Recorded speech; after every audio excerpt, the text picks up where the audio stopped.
Hello दोस्तों, in news programme में आपका स्वागत है और मैं हूं हिमांशु। तो बीते काफ़ी समय से जो पूर्व सैनिक हैं उनकी पेंशन को लेकर के मामले सुप्रीम कोर्ट और अन्य न्यायालयों तक ले जाए गए थे। तो हाल ही में सुप्रीम कोर्ट ने एक निर्णय दिया है जिसमें केंद्र सरकार के द्वारा वन रैंक वन पेंशन योजना जो शुरू की गई है उसके तहत कुछ याचिकाएं दायर की गई थी। तो उन्हीं को लेकर के सुप्रीम कोर्ट ने हाल ही में कुछ निर्णय सुनाया है। इस लिहाज से जो वन रैंक वन पेंशन योजना है वह बहुत महत्वपूर्ण हो जाती है और उसके बारे में जानना भी जरूरी है क्योंकि ये मामला काफ़ी लंबे समय से चल रहा था। तो जो आज का हमारा टॉपिक है वह है वन रैंक वन पेंशन पर सुप्रीम कोर्ट का निर्णय। तो सुप्रीम कोर्ट ने क्या कहा है ये हम आज के डिस्कशन में समझेंगे। तो न्यूज़ है, supreme court upholds governments decision on one rank one pension for defence forces. तो सुप्रीम कोर्ट ने वन रैंक वन पेंशन का जो केंद्र सरकार का निर्णय, एक तरीके से जो नीति लाई गई थी उसको बरकरार रखने की बात कही है। तो इसके पीछे क्या सुप्रीम कोर्ट ने तर्क दिए हैं, इन सभी बातों को हम जानेंगे। पहले देख लेते हैं कि चर्चा के बिंदु क्या क्या है। तो न्यूज़ पर हमने बात की, इसके बाद हम समझेंगे कि one rank one pension scheme है क्या, आखिरकार क्यों लाई गई थी, क्या डिमांड थी लोगों की, इसकी बैकग्राउंड को भी जानेंगे जिसमें हमें पता चलेगा डिमांड्स के बारे में, सुप्रीम कोर्ट में ये मामला किस तरह से पहुंचा और सुप्रीम कोर्ट ने क्या निर्णय दिया, वन रैंक वन पेंशन योजना के क्या लाभ हो सकते हैं, इसके तहत क्या चुनौतियां बाकी रह गई हैं, क्यों नहीं सरकार जब इतनी ज़्यादा मांग आ रही है तो क्यों नहीं इसको एक बार में पूरी तरह से लागू कर देती है। और साथ ही एक जो सवाल रहेगा वो इसी तरह की सवालों जो बन रहे हैं उनके हिसाब से आपको डील करना होगा। तो जो डिस्कशन है ये जीएस पेपर 2 के अंतर्गत हम शामिल करके जोड़ सकते हैं, खासकर सरकारी नीतियां और सामाजिक न्याय वाला मुद्दा इससे जुड़ेगा। ठीक है, तो पहले हम शुरू करते हैं कि वन रैंक वन पेंशन आखिरकार जो स्कीम है इसका मतलब क्या है। तो इसका साधारण सा अर्थ है एक रैंक एक पेंशन, यानी कि जो भी लोग एक समान रैंक से रिटायर हुए होंगे, एक समान रैंक कहें या एक समान पद कहें, एक समान रैंक से जो भी लोग रिटायर हुए होंगे वे सभी लोग, और खासकर वे लोग भी जिनके कार्य करने की अवधि भी समान रही होगी, तो वे सभी लोग एक समान पेंशन पाने के हकदार होंगे, खासकर एक ऐसी स्थिति में जबकि उनकी सेवानिवृत्ति की जो तारीख है वो कुछ भी हो, ऐसा यह स्कीम कहती है। यानी समान रैंक और सेवा अवधि में सेवानिवृत्त सैनिकों को एक समान पेंशन दी जाएगी भले ही वे कभी भी रिटायर हुए हों। तो सीधी सी डिमांड है। हुआ क्या था कि आज़ादी के बाद से काफ़ी सारे जो सैनिक थे वे समय समय पर रिटायर होते रहे, लेकिन एक समय बाद ऐसा देखने को मिला कि जो सैनिक किसी एक समय पर रिटायर हुए होंगे, जैसे हम एक एग्जाम्पल ले लें, मान लीजिए कोई सैनिक 1960 में रिटायर हुए हैं, कुछ सैनिक 1980 में रिटायर हुए हैं। 1960 में रिटायर होने वाले सैनिक जिस पद पर थे और जितने वर्ष उन्होंने कार्य किया, वही अवधि 1980 में रिटायर होने वाले सैनिक के पद और उनके कार्य करने की अवधि से मेल खाती है।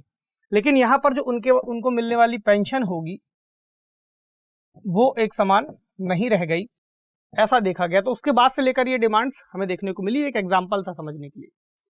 अब जो योजना लाई गई थी वन रैंक वन पेंशन, अभी हम इसके बैकग्राउंड को समझ लेंगे इसके बाद, लेकिन पहले अभी इस योजना के बारे में समझ लें कि कब से शुरू की गई थी।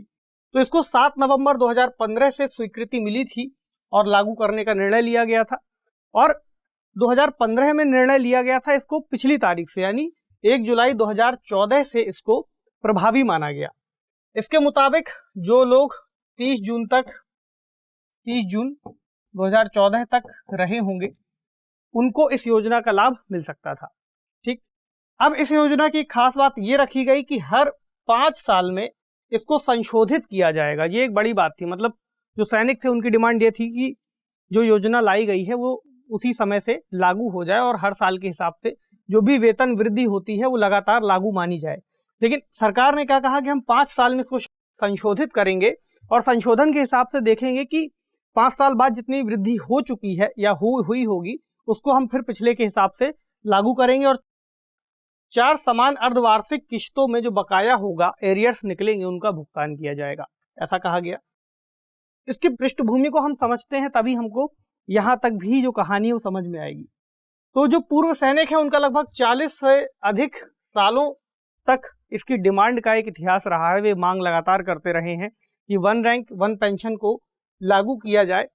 तो हुआ क्या था कि 1973 के आसपास जब प्रधानमंत्री इंदिरा गांधी थी तो तीसरे वेतन आयोग की कुछ सिफारिशें आई, जिसके बाद इस योजना को एक तरह से उन्होंने मॉडिफाई किया और इसको बंद कर दिया। तो यहाँ से पहली शुरुआत दिखाई देती है जब इस योजना के तहत इसको बंद किया गया और 1979 में तत्कालीन वित्त मंत्री ने एक काम और किया कि उन्होंने जो सैनिक थे उनके वेतन में और उनके डीए में कुछ चेंजेस कर दिए, जिसकी वजह से उनके वेतन में वृद्धि दिखाई दी और 1979 से जो पहले के सैनिक थे उनके और इनकी पेंशन में भी अंतर आ गया। उसके बाद से ये अंतर लगातार देखने को मिलता रहा और सैनिकों की मांग वहां से बढ़ी। 1984 में केपी देव समिति की एक सिफारिश आई थी, रिपोर्ट आई थी, जो इसी से संबंधित इंदिरा गांधी को उन्होंने सौंपी थी। उसमें पहली बार वन रैंक वन पेंशन शब्द का हमें उपयोग देखने को मिलता है। उसके बाद कई सारे जो वेतन आयोग थे उनका गठन हुआ और उन्होंने अपनी सिफारिशें यहाँ पर सौंपी। और जब ऐसी मांग थी कि वन रैंक वन पेंशन को क्या लागू किया जाए, तो उन्होंने इस मांग को लगातार हमें खारिज ही देखने को मिला। एक समिति का गठन हुआ जब राज्यसभा पिटीशन कमेटी ने, तो उसकी 142वीं रिपोर्ट में इस बात को स्वीकारा गया था कि हाँ, हमें one rank one pension scheme लागू करनी चाहिए। उसके बाद से लगातार सरकारों के पास ऐसे मामले भेजे जाते रहे। कभी कोई समिति की अनुशंसा इसके पक्ष में दिखाई दी, कभी उसके विपक्ष में। फिर आगे चलकर 2008 में एक और घटना होती है जब सिविल सेवकों के वेतन और पेंशन में वृद्धि की जाती है, जिसके बाद जो पूर्व सैनिक थे way one rank one pension की मांग रखते हैं, लेकिन सरकार उस मांग को ना मानते हुए जब खारिज करती है तो वे जाकर के उनके जो भी पदक और सम्मान उनको प्राप्त हुए थे उनकी सेवा के दौरान, वे उन्हें लौटा देते हैं और एक असमानता के विरोध प्रदर्शन के रूप में अपनी बात को रखते हैं। उसके बाद बीजेपी की सरकार आती है तो वे फिर इस योजना को शुरू करते हैं, लेकिन उसमें भी अभी पूरी तरह से उनकी मांग पूरी नहीं हुई। तो अभी जो मामला सुप्रीम कोर्ट में पहुंचा उसमें याचिकाकर्ताओं के क्या तर्क थे हम उन्हें समझ ले, क्योंकि वन रैंक वन पेंशन लागू कर दी लेकिन अभी भी क्या समस्याएं बाकी हैं। तो याचिकाकर्ताओं ने पहले तो कहा कि ये जो केंद्र सरकार ने योजना को शुरू किया है उसमें जो फैसले लिए गए हैं वे पूरी तरह से लाभकारी नहीं है और मनमाने हैं।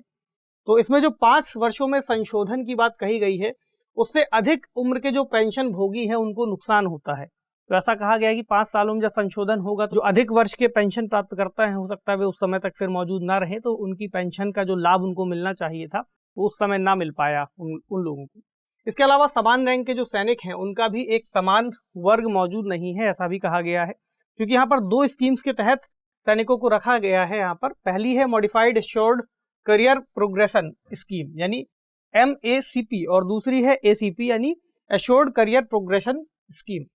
तो जो MCAP है उसके तहत क्या होता है कि हर 10 साल की सेवा के लिए 3 वित्तीय उन्नयन यानी फाइनेंशियल अपडेशन दिए जाते हैं, अपग्रेडेशन जो है यहाँ पर मिलते हैं। और दूसरी के तहत जो ACP स्कीम है उसके तहत 8 वर्ष, 18 वर्ष और 24 वर्ष की जो सेवा होती है उसमें अधिकारी वर्ग से नीचे के जो सैनिक हैं उनको 3 बार इस तरह से उन्नयन दिया जाता है। तो इस हिसाब से जो वेतन के बाद जो उनकी पेंशन बनती है उसमें अंतर आ जाता है और इसे ही उन लोगों ने संविधान के आधार पर अनुच्छेद 14 और 15 का उल्लंघन बताया है। तो अब मामला जब सुप्रीम कोर्ट के पास पहुंचा तो सुप्रीम कोर्ट ने इस पर एक निर्णय दिया है जिस पर हम आज का टॉपिक डिस्कस कर रहे हैं। तो सुप्रीम कोर्ट की एक खंडपीठ थी जस्टिस DY चंद्रचूड़ और जस्टिस सूर्यकांत जी की। उन्होंने कुछ निर्णय दिए हैं और बातों को स्पष्ट किया है। तो सबसे पहली बात तो यह कि उन्होंने केंद्र सरकार का जो निर्णय है उसको बनाए रखा है, उस नीति का उन्होंने एक तरीके से उसको असंवैधानिक नहीं माना है। उनका कहना है कि हम सरकार की जो कार्यकारी नीतियां हैं उसमें हस्तक्षेप नहीं करेंगे और बहुत सही होता भी नहीं है कि सरकार की कार्यकारी नीतियों में न्यायालय का हस्तक्षेप दिखाई दे।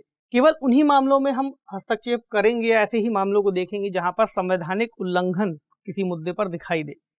तो यहाँ पर चूंकि जो मामला है किसी कानून से संबंधित नहीं है, यानी वन रैंक वन पेंशन को लेकर के कोई कानून नहीं लाया गया था, केवल एक नीति सरकार द्वारा लाई गई थी, कार्यकारी आदेश था जिसके तहत ये योजना शुरू की गई है। इस लिहाज से ये असंवैधानिक नहीं माना जाएगा, इसको गलत नहीं मानेंगे। और जो बातें कही हैं सुप्रीम कोर्ट ने कहा है कि 1 जुलाई 2019 से जो पेंशन है उसको फिर से तय किया जाना है, क्योंकि पहली वाली 1 जुलाई 2014 को तय की गई थी, उसके बाद 5 सालों बाद उसको फिर से संशोधित किया जाएगा और जो बकाया एरियर्स होंगे उनका भुगतान भी 3 महीने के भीतर कर दिया जाएगा। तो ऐसा माननीय उच्चतम न्यायालय जी का तर्क है। अब हम देखें कि जो one rank one pension scheme है इसके क्या लाभ हो सकते हैं, क्यों इतनी जो मांग है उससे क्या बेनिफिट मिल सकते हैं। पहला तो ये कि जो पेंशन है उसके बीच में अंतर को ये जो स्कीम है डील करती है। तो पेंशन एक समान हो, एक समानता की राह पर आगे बढ़े, तो ये एक अच्छा मामला होगा। दूसरा, इससे जो सैनिक मौजूद हैं उनका मनोबल भी बढ़ेगा कि सभी को एक निश्चित समय के बाद भी एक लगभग समान लाभ मिलता रहेगा। इसके अलावा जो युवा सैनिक हैं उनको भी लाभ होगा, आगे चलकर वो भी रिटायर होंगे। तो ये जो क्रम है ये लगातार आगे बढ़ता रहेगा, इस लिहाज से जो सभी लोग मौजूद हैं उनको एक समान पेंशन मिलती रहेगी। इसके अलावा जो सशस्त्र बल की जो सेवा है वो भी एक आकर्षक पेशे के रूप में दिखाई देगी, यानी वहाँ पर लोगों का जुड़ाव बना रहेगा कि पेंशन भी बेहतर तरीके से मिलती रहेगी। अब इसके ड्रॉबैक्स या फिर हम कहें इसकी चुनौतियाँ क्या हैं, तो चुनौतियाँ समझना बहुत ज़रूरी है, क्योंकि इससे ही हमें सरकार का पक्ष समझ में आएगा कि इतनी मांग होने के बावजूद इतनी सारी सरकारें आई, क्यों इतनी सारी सरकारों ने, इतनी सारी समितियों ने इसके विरोध में रिकमेंडेशन दिए थे। तो पहली बात तो यही है, सबसे प्रमुख बात, कि इससे राजकोष पर भारी वित्तीय बोझ बढ़ रहा है सरकार का। अभी एक डेटा आया है उसमें बताया गया है कि इससे वित्तीय जो व्यय है वो वार्षिक तौर पर लगभग 7,123.38 करोड़ रुपए आ रहा है आवर्ती तौर पर, जो सरकार को जमा करना होता है। तो ये एक बड़ी चुनौती है, खासकर ऐसे समय में जब सरकार को सैन्य उपकरणों पर भी खर्च को बढ़ाना है, सेना के वर्तमान जो मौजूद जवान हैं उनके लिए भी खर्च करना है। ऐसे में कैसे पुराने जो पेंशन भोगी हैं उनको पेंशन दी जा सकेगी, बढ़ा करके या बराबरी करके। दूसरा है रिकॉर्ड्स, तो जो भी पुराने पेंशन भोगी उनके रिकॉर्ड्स कितने सही पाए जाएंगे या फिर उनका मिलान कैसे हो सकेगा। कई सारे रिकॉर्ड्स उस समय मौजूद थे जो अब खराब हो चुके हैं, क्योंकि डिजिटलीकरण तब तो था नहीं, तो ऐसे में रिकॉर्ड्स का भी अभाव है, ये भी एक बड़ी चुनौती है। दूसरा, सशस्त्र बलों के कई अन्य भत्ते हैं जो सिविल सेवाओं में नहीं दिए जाते। जब सिविल सेवाओं की वहां पर वेतन भत्ते बढ़ाए गए थे तभी ये मामला सामने भी आया था और इस मामले ने तूल पकड़ा था। तो ऐसे भी भत्ते हैं जो इनको अलग दिए जाते हैं, तो ये भी एक मुद्दा बनता है। इसके अलावा जो अन्य अर्धसैनिक बल हैं उनके द्वारा भी वन रैंक वन पेंशन की मांग यहाँ पर बढ़ सकती है और कई जगहों पर दिखाई भी दी हमें, तो एक बड़ी चुनौती हो सकती है। ऐसे में अब सुप्रीम कोर्ट का निर्णय आया है, उन्होंने सरकार द्वारा दी गई नीति को, चालू की गई नीति को सही माना है। ऐसे में सरकार कैसे इस नीति को आगे बढ़ाती है और किन किन लोगों को इसमें शामिल करती है, ये हम आने वाले समय में देखेंगे और सरकारी प्रयासों के तहत इसको समझेंगे। तो सवाल क्या बन सकता है इस पूरे डिस्कशन से? सवाल है, वन रैंक वन पेंशन योजना क्या है, इसके लाभों के साथ साथ इससे संबंधित चुनौतियों पर भी चर्चा कीजिए। तो सीधा सा सवाल है, 250 शब्दों में आपको लिखना है, आपको बताना है वन रैंक वन पेंशन योजना क्या है, इसको शब्दों में अपने हिसाब से लिखिएगा, इसके लाभ बताइएगा और इसकी चुनौतियों पर भी डिस्कस करते हुए इसको उत्तर को पूर्ण कीजिएगा। तो आज के टॉपिक को यहीं पर समाप्त करते हैं, आपसे मिलेंगे अगले सेशन में किसी अन्य महत्वपूर्ण विषय के साथ। तब तक पढ़ते रहिए, ख्याल रखिए, शुक्रिया।